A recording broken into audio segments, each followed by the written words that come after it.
Hello and welcome to a MOOC on media law and ethics. This particular module will discuss about an introduction to cybercrime. We have been watching that what is Information Technology Act 2000, Information Technology 2008 and about many things about the cyber world. But to know much about cyber world, we should also know about cybercrime. How to define cybercrime? What are the areas in which the cybercrime is being committed? How to understand that? As a media person, what is our role? What is our responsibility to understand the cybercrime and how to look into that? To begin the lecture, I will give you a quick quiz on this particular quote. Read the quiz that is appearing on the screen, then tell me that who told this. Cyber related risks are a global threat of bloodless war. India can work towards giving the world a shield from the threat of cyber warfare. Has given adequately that we have to fight this bloodless war and how India can give a lead on the particular threat. Actually, this was declared by none other than the Prime Minister of the country, Mr. Narendra Modi. He declared in one of the leading conferences that was discussing about the cyber threats. He was telling that we need to move to the M governance from E governance. He calls it that M governance does not refer to the Modi governance. M governance refers to the mobile governance. So, the threat is bloodless, it is something like a bloodless war where we need to be very careful in that, and it gives a lot of scope for India having a prominent position, gained a prominent position in IT industry that we can give a shield to the entire world. That is what the Prime Minister has given about this particular domain. And if you look at the NCRB data, the National Crime Record Bureau, which collects data about different kinds of crimes, be it the theft, from rape, from murder to the level of the virtual crimes, NCRB is collecting data. According to NCRB data, if you look at the recent data, you will come to know that there are closer to 45,000 crimes have been recorded every year on cyber frauds, and this is a huge increase year by year. If you look at 2018, there are only 27,000 cases. So, there is a 63.5% increase from year to year. So, during 2019, more than 60% of the crime were done with the motive of fraud and followed by sexual exploitation, that like all other crimes, the virtual crimes also aimed at making some kind of fraud and then move on to the sexual exploitation, and that was closer to 5.1%. And if you look at the disrepute means that damaging somebody or causing some kind of image problem, then that is the most problematic area in which cyber crimes are being conducted. If you move further, the societies are increasingly relying on computers and internet based networking. The cyber crimes and digital attack incidents have increased manyfold. From year to year, we come to know that this is increasing, at least we saw in the previous presentation that closer to 50% of increase every year we can see on cyber crimes. These attacks are generally called crimes that involve use of computer or computer source or computer networks.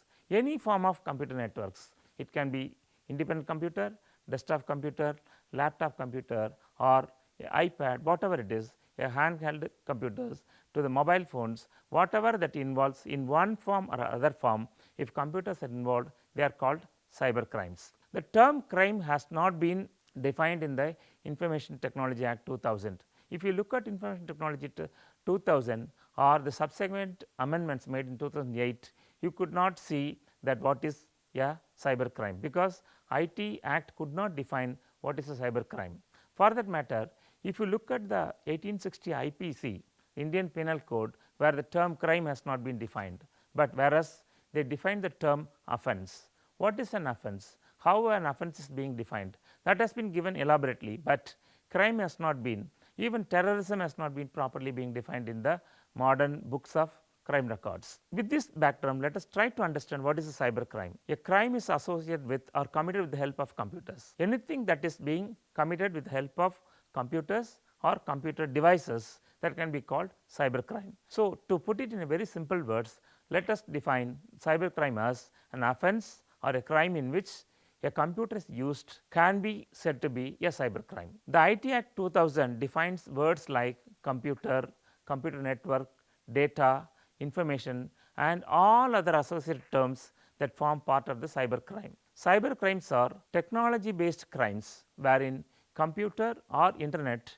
itself is used as a weapon of means to commit such crimes. So, internet or computer is being used as a weapon, that is a major tool for them to make the offense. They are organized and they are white collar crimes. People who have enough understanding about computers, enough idea about internet, they can alone make such kind of crimes such as hacking, data theft, stealing the data from one network to the other and phishing, identity theft. These are all comes under the cyber crime. Cyber crimes are committed with the help of a technology and cyber criminals have the understanding of the technology. Cyber crimes do not know or recognize any territorial boundary or barrier. So, it cannot be conducted, cyber crimes need not be conducted within India or within Tamil Nadu or within the northern part of the country. It can be, it has no boundaries, it has no limits, it can be conducted throughout the world. If you look at the cyber crimes, that can be classified under three major categories. For example, target cyber crime, where computer is the target of the offense. Normally, that one particular computer is being targeted, one particular website is being targeted,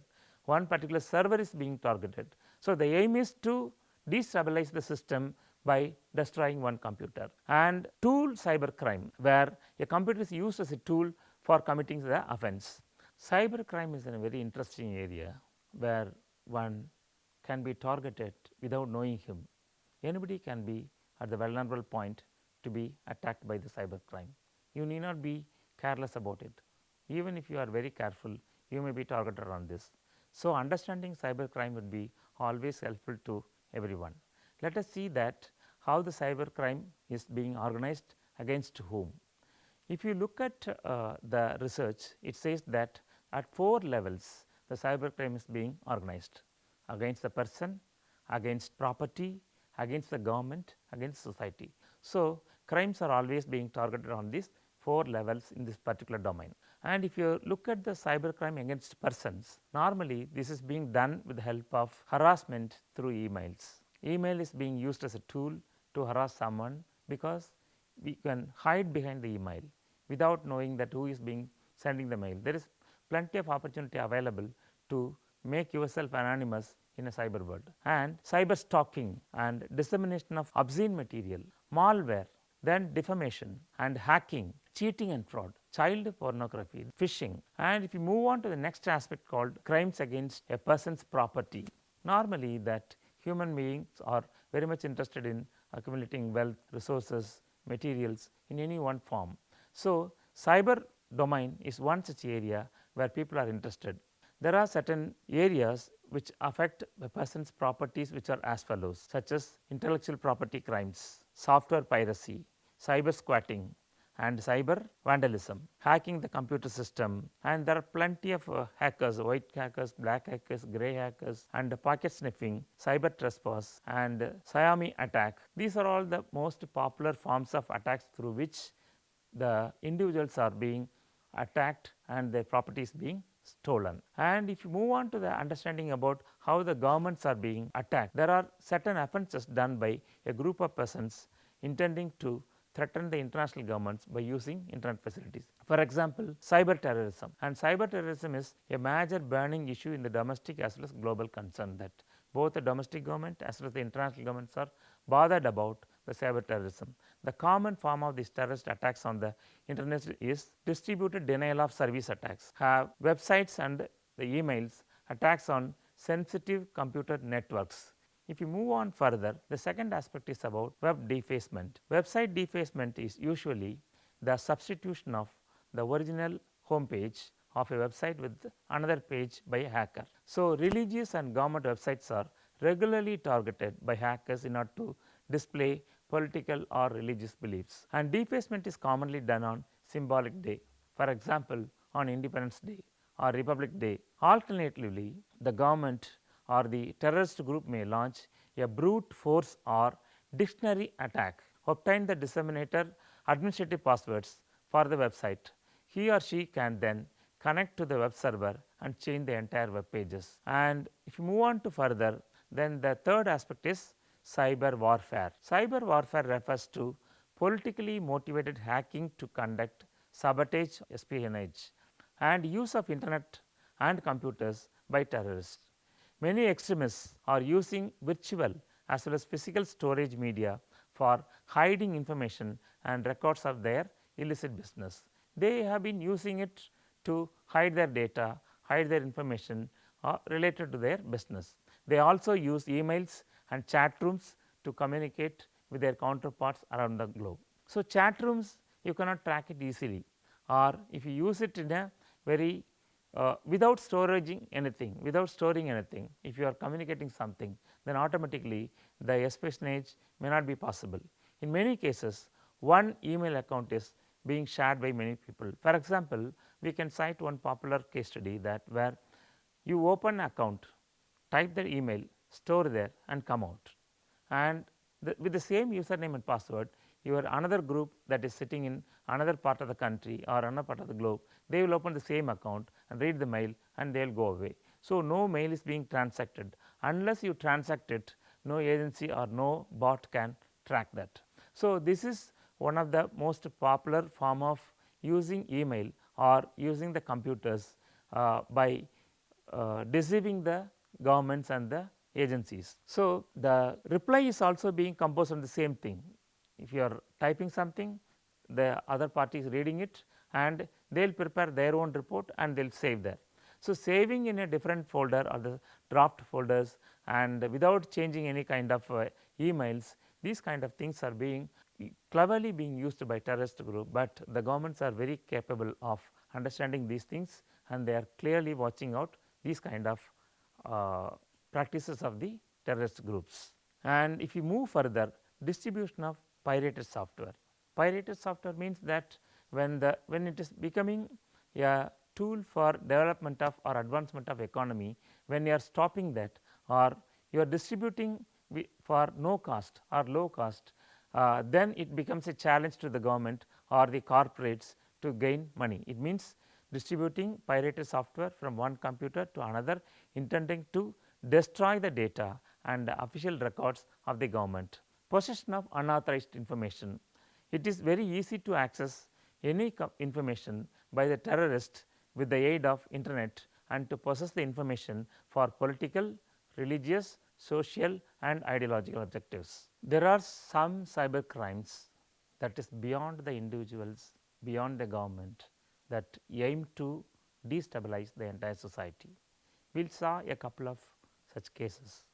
An unlawful act done with the intention of causing harm to the cyberspace will affect large number of persons, which include 1.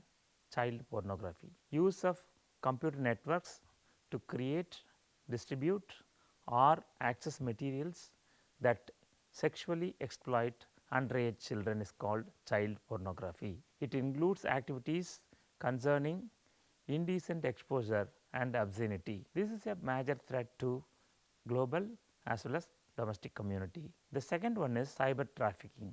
It may be trafficking in drugs, human beings, arms, weapons etc., which affect large number of persons. Trafficking in the cyberspace is also a gravest crime. The third one is online gambling. Gambling, we know that is being normally conducted in the normal space. When you conduct it on online space, it is called online gambling. Online fraud and cheating is one of the most lucrative business that are growing today in the cyberspace. There are many cases that have come to light or those pertaining to credit card crimes, contractual crimes, offering jobs, such kind of cheating is called online gambling. And the fourth one is financial crimes. This type of offense is common as there is rapid growth in the users of networking sites and phone networking, where culprit will try to attack by sending bogus mails or message through internet, using credit cards by obtaining password illegally. The last one is forgery. Forgery using the cyberspace is called cyber forgery.